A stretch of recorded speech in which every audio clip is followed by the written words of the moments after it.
Hi, I'm Kimberly and welcome to Heritage TV.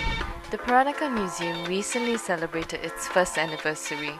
TV stars Pierre and Jeanette of the Little Nonya fame shared some insights into what it's like being Peranakan. Let's listen in. I would say no, actually, because we are both Peranakans, and we've always known the Peranakan culture to be a very beautiful culture. We've always known the Peranakans to be very, not gatal, but just very sociable. And I think it's a long drawn affair. We waited a really long time to do something to showcase what the Peranakans, how we've contributed to society and how we were part of the building up of Singapore. It's an overwhelming extent to how people are more aware of this culture. And of course, we're happy about this because it's brought an awareness and, well, I would say a certain extent of revival. You know, people are more interested in this culture. And actually, I find that more and more people are coming out to say, you know, I'm actually Peranakan. I've got grandparents who are Peranakan and they're more aware and they actually are more interested. So it's an overwhelming extent that we're both happy about. And, well, it's great that this drama is able to generate this kind of interest.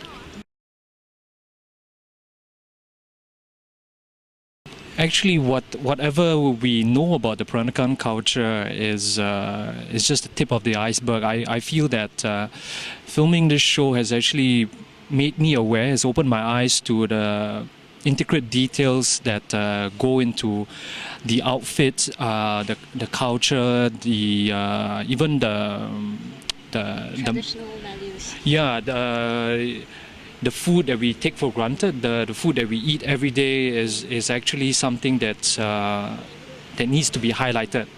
I personally was fortunately or unfortunately chosen to sing the pantun.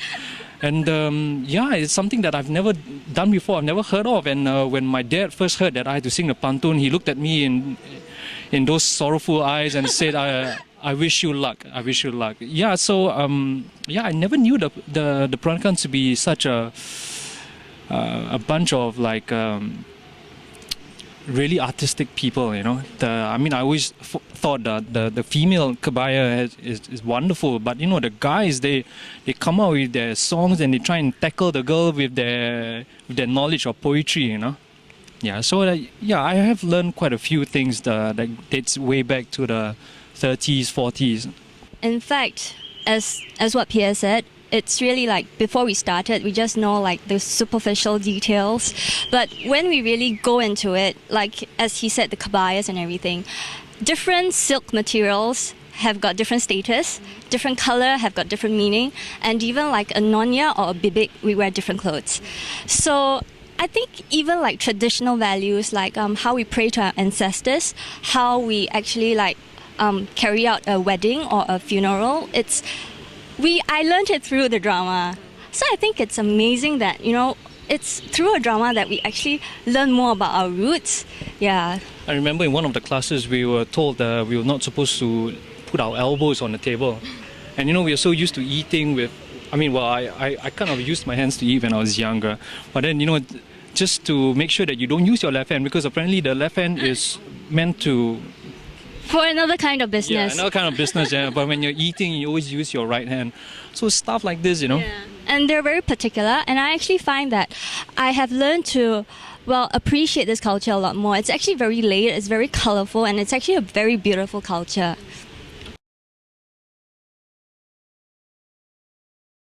Well, it's just too many, you know. At the top of my head, I think I remember this one time where because I definitely didn't come from a well-to-do Peranakan family, okay? So I remember when we were invited to the museum to film, especially at my place where it was this really huge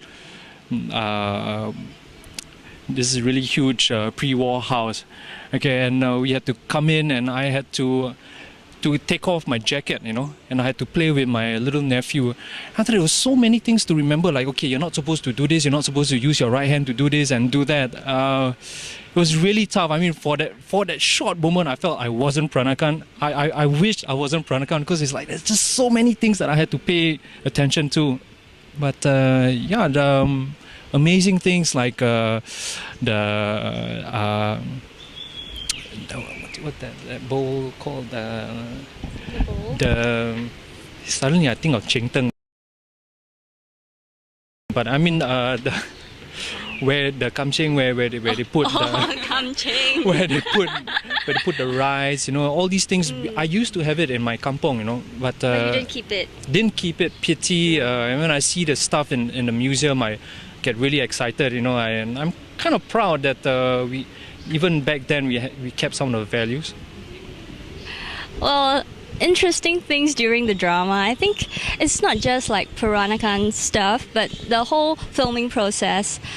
I remember once when we were in Penang, and we were filming in like some farm, and they had lots of ducks, and it was raining, and I had to be dragged across the field barefoot, and because we had to chase the ducks, so they were like kind of like scared, and so they peed and pooed as they were running. So I had to walk across all those not so nice stuff. So that to me was like, oh my god, it's like a first experience for me. And I think, well, quite a lot of stuff like being thrown over the ship into the sea, and the fire scenes, and there are a few cases where I get tortured and get beaten and stuff. Yeah, so they're all quite memorable, I would say. The only one that I can think of also is probably this huge explosion that happened in the back alley. Correct.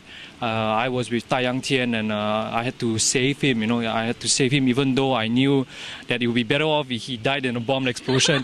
So there was like a lot of pyrotechnics. There were a lot of like rehearsals, timing, and everyone just had to get it right. Stuff like that. You just kind of get a sense of what. I mean, Jeanette and I definitely didn't come from a World War II era, and just to see how people lived their lives, and the disparity between the rich and the poor. Just too many memories. And he keeps insisting that he's the father of Yin Yang. Which is true, we never really explored that angle of the story. So maybe there'll be a Xiao Nyang too. Okay, good idea.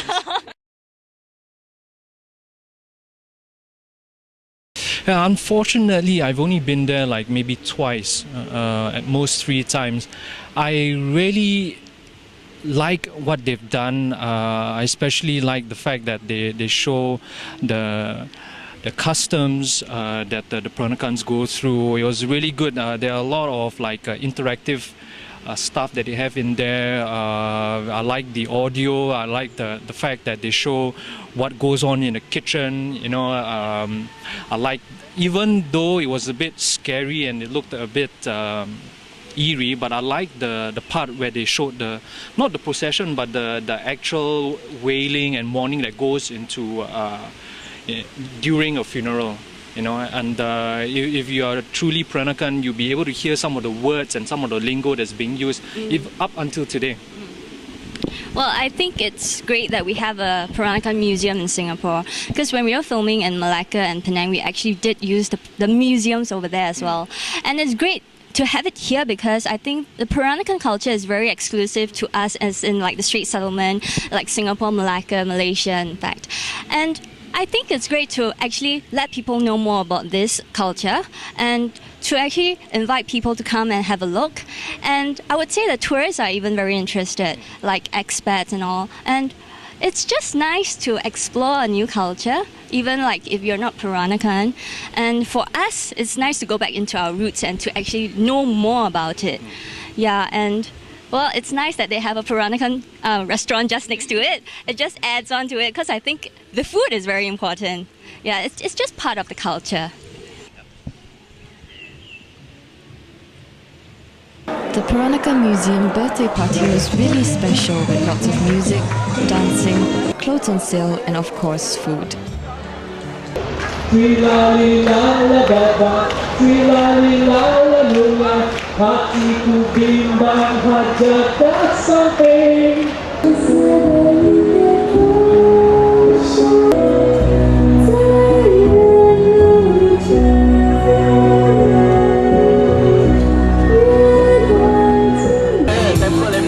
There was something for everyone.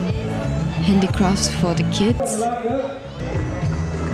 lots of shopping,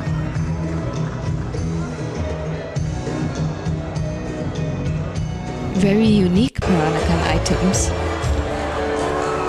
and food that leaves you wanting more.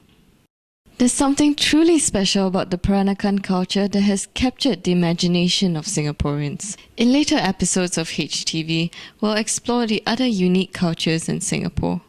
For Heritage TV, I'm Kimberly.